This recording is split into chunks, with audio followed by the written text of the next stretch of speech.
అందరికీ నమస్కారం అండి. ఎలా ఉన్నారు అందరూ? మనమందరం బాగుండాలని కోరుకుంటూ మన లైఫ్ స్టైల్స్కి స్వాగతం చెబుదాం.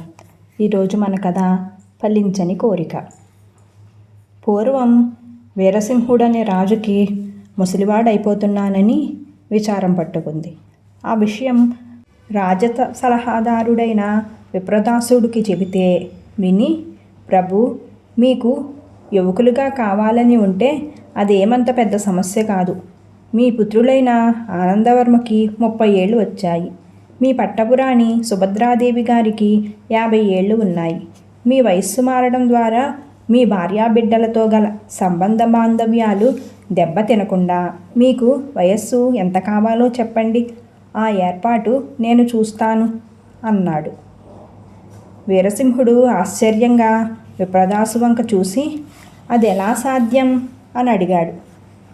మన దేశానికి గల ఉత్తర కోణంలో దివ్యభూతి అనే ఒక మాంత్రికుడున్నాడు. వాడు పరమ అసూయాపరుడు. వాడు మనుష్యుల మధ్య తిరిగితే తన అసూయతో ఎవరికి ఎటువంటి అపకారం చేస్తాడోనని వాడి గురువు వాడిని కొండలు దాటి వస్తే పిల్లివైపోతావు అని శపించాడు. అయితే ఎవరి కోరికపైనైనా అతడు కొండలు దాటి రావచ్చు.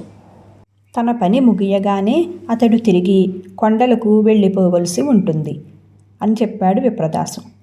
ఆ దివ్యభూతి దగ్గర ఏమేమి మహిమలున్నాయి అని అడిగాడు వీరసింహుడు. పడుచువాళ్లను ముసలివాళ్లుగాను, ముసలివాళ్లను పడుచువాళ్లుగాను చెయ్యగలడు. అందవికారులను సుందరులుగాను, సుందరులను కోతులుగాను మార్చగలడు అని చెప్పాడు విప్రదాసు. అయితే ఇంకేం, నన్ను 25 ఏళ్ల యువకుడిగా మార్చమని చెప్పు. నేను నా కొడుకుకి పట్టాభిషేకం చేసి కొత్తగా వచ్చిన యవనంతో దేశాటనకు బయలుదేరుతాను. నా భార్య మహారాణి తన కొడుకును చూసి ఆనందిస్తూ ఇక్కడే కాలక్షేపం చేస్తూ ఉండగలదు అని చెప్పాడు వీరసింహుడు. ఇదంతా విన్న తర్వాత వీరసింహుడు కోరిన దానిలో విప్రదాసుకి కొన్ని అనుమానాలు ఏర్పడి, ప్రభు, అయితే మీరిక రాజ్యానికి తిరిగి రారా అని అడిగాడు. రాను, నాకు రాజాకాంక్ష లేనే లేదు. రాజ్యాన్ని, బంధువర్గాన్ని తెగతెంపులు చేసుకుని వెళ్తున్నాను కనుక ముసలి వీరసింహుడు మరణించినట్టు ప్రతి ఒక్కరూ భావించుకోవాలి అన్నాడు వీరసింహుడు. రాజుకి ఏర్పడిన కోరిక గురించి విప్రదాసు రాకుమారుడిని కలుసుకుని చెప్పాడు.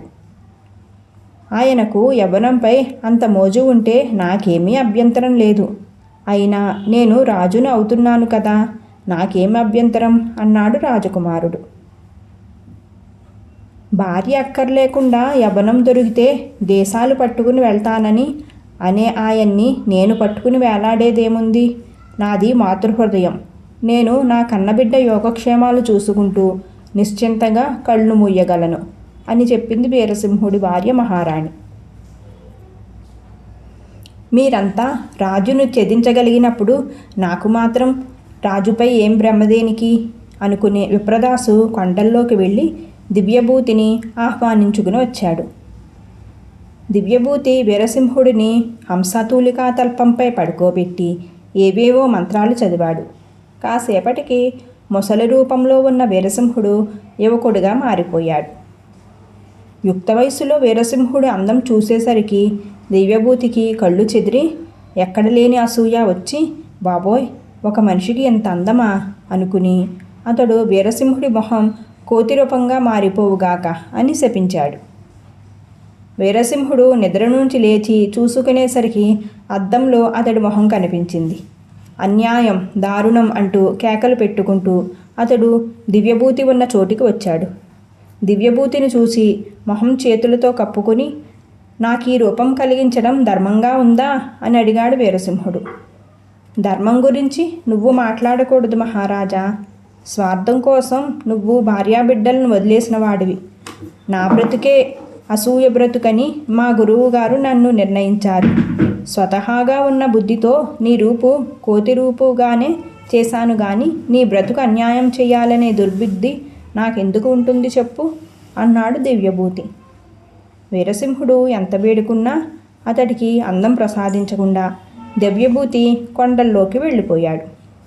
చేసేది లేక అతడు తన భార్య దగ్గరకు వెళ్ళి ఆమె సహాయం అడిగాడు. ఎవరైనా చూస్తే నవ్వుతారు. ఎవరో కుర్రాడిని అంతఃపురంలోకి రానిచ్చానని, అవినీతికి పాల్పడుతున్నానని అనుకుంటారు. దయ ఉంచి వెళ్ళిపోండి అంది మహారాణి. వీరసింహుడు కుమారుడిని కలుసుకుని తాను కోటలో ఉంటానని ప్రాధేయపడ్డాడు. కోటలో మీరు ఎవరి కంటపడ్డా నా పరువు పోతుంది, కనుక మనకు సంబంధం లేకుండా ఉండడమే మంచిది అన్నాడు రాజకుమారుడు. వీరసింహుడు నిస్సహాయుడైపోయాడు. వెంటనే కొండల వైపు పరుగు తీసి దివ్యాభూతిని ఎలాగో కలుసుకుని అతడి కాళ్లమై పడి కనీసం నా అసలు రూపమైనా నాకివ్వు అని వేడుకున్నాడు. చివరకు దివ్యాభూతి దయతలిచి వీరసింహుడి రూపం తిరిగి ఇచ్చేశాడు. అసలు రూపం రావటంతో రాజు తన దేశానికి తిరిగి వచ్చి రాజ్యాన్ని అప్పగించవలసిందిగా కొడుకుని కోరాడు. రాజకుమారుడు తండ్రిని ఆదరించలేదు సరికదా, విప్రదాసు సలహా మీదట అతన్ని చెరసాల్లో బంధించాడు. ఈ వార్త ఎలాగో మహారాణికి తెలిసి విప్రదాసుపై పట్టలేని కోపం వచ్చింది. అతన్ని పిలిపించి, నువ్వు రాజకుమారుడికి అటువంటి సలహా ఇవ్వటం ఏమైనా ధర్మంగా ఉందా అని అడిగింది. అమ్మా, నేను రాజసలహాదారుణ్ణి. వీరసింహుల వారు యువరాజుని రాజుగా ప్రకటించి కదా వెళ్ళారు. కనుక నేను రాజుకి ఏది క్షేమమో ఆ సలహా ఇవ్వటమే నా ధర్మం. నేను నా ధర్మం పాటించాను అంతే అన్నాడు విప్రదాసు. మహారాణి చాటుగా రాజును కలుసుకుని ఆయన్ని మరో కంటికి తెలియకుండా విడిపించి బయటకు పంపించివేసింది. కరాలుడింతవరకే కథ చెప్పి రాజు యవ్వనం కావాలని ఉవ్విళ్ళూరినప్పుడు మహారాణి అతన్ని వదులుకునేందుకు ఇట్టే ఒప్పుకుంది. అదే రాజు చెరసాలలో ఉండగా బాధపడిపోయి అతన్ని చెర నుంచి విడిపించింది. మహారాణి మనోగతం ఏమిటి? కొడుకు రాజ్యం చేస్తున్నాడు గనక కొడుకునే రాజ్యం ఏలుకోనివ్వమని రాణి ఉద్దేశమా అని అడిగాడు. అందుకు సత్వికుడు ఈ రకంగా జవాబు చెప్పాడు. మహారాణికి మహారాజుపై అపారమైన ప్రేమ అభిమానాలున్నాయి. రాజుకి యువకుడు కావాలని కోరిక ఉన్నట్టు విప్రదాసు ద్వారా విన్నది. ఆయన కోరిక ఫలించి ఆయన ఆత్మానందం పొందితే అంతకన్నా కావలసింది ఏముంది? అయితే రాజు యువకుడుగా మారాలనే కోరిక 50 ఏళ్ల భార్యగా తాను ఇతరుల దగ్గర కనిపించరాదు. ఆ దృష్ట్యా కొడుకుని చూసుకొని బ్రతుకుతానన్నట్లుగా వైరాగ్యం కనబరిచింది. రాజు కోతిముఖంతో వచ్చి రాణిని ఆశ్రయం అడిగాడు. ఆశ్రయం ఇస్తే భర్తకే ఆమె ఆశ్రయం ఇచ్చిందని లోకానికి తెలియదు. రాజు లేడు కనుక రాణి ఎవరినో రాణివాసానికి అనుమతించిందని అపవాదు వస్తుంది. ఇల్లాలిగా ఆ అపవాదు తనకే కాక రాజు ప్రతిష్టకు కూడా భంగం ఏర్పడుతుంది. కనుక ఆమె కోతి రూపంతో ఉన్న భర్తకు ఆశ్రయం ఇవ్వలేదు. కొడుకుకి రాజ్యాకాంక్ష ఏర్పడిందని తండ్రిని ఖైదు చేయటం ద్వారా రాణి గ్రహించింది. ఆ దశలో కొడుకుకి నచ్చచెప్పాలి అని అనుకున్నా ప్రయోజనం ఉండదని రాణికి తెలుసు. తిరిగి రాజ్యం సంపాదించాలంటే రాజు ఎవరినో ఒకరిని కూడగట్టుకుని కొడుకుపై యుద్ధం చెయ్యాలి తప్ప వేరే మార్గం లేదు. రాజు ఆ ప్రయత్నం చేసేందుకు అనువుగా రాణి భర్తను చాటుగా విడిపించి బయటికి పంపడం జరిగింది. అంతేకాని భర్తని పారిపోమ్మని కాదు, కొడుకుపై ప్రేమతోనూ కాదు. ఈ సమాధానం వినటంతో కరాలుడి ప్రభావం నశించి సత్వికుడికి ఎదురుగా ఉన్న యువతి తోడేలుగా మారి అడవిలోకి పరుగు తీసింది. కథ సుఖాంతం. Thank you for watching guys. Friends, మన కథను లైక్ చేయండి. మీ సలహాలు సూచనలు కామెంట్ చేయండి. ఇంకా ఇలాంటి మరెన్నో మంచి కథల కోసం మన ఛానల్లోకి విజిట్ చేయండి. Thank you.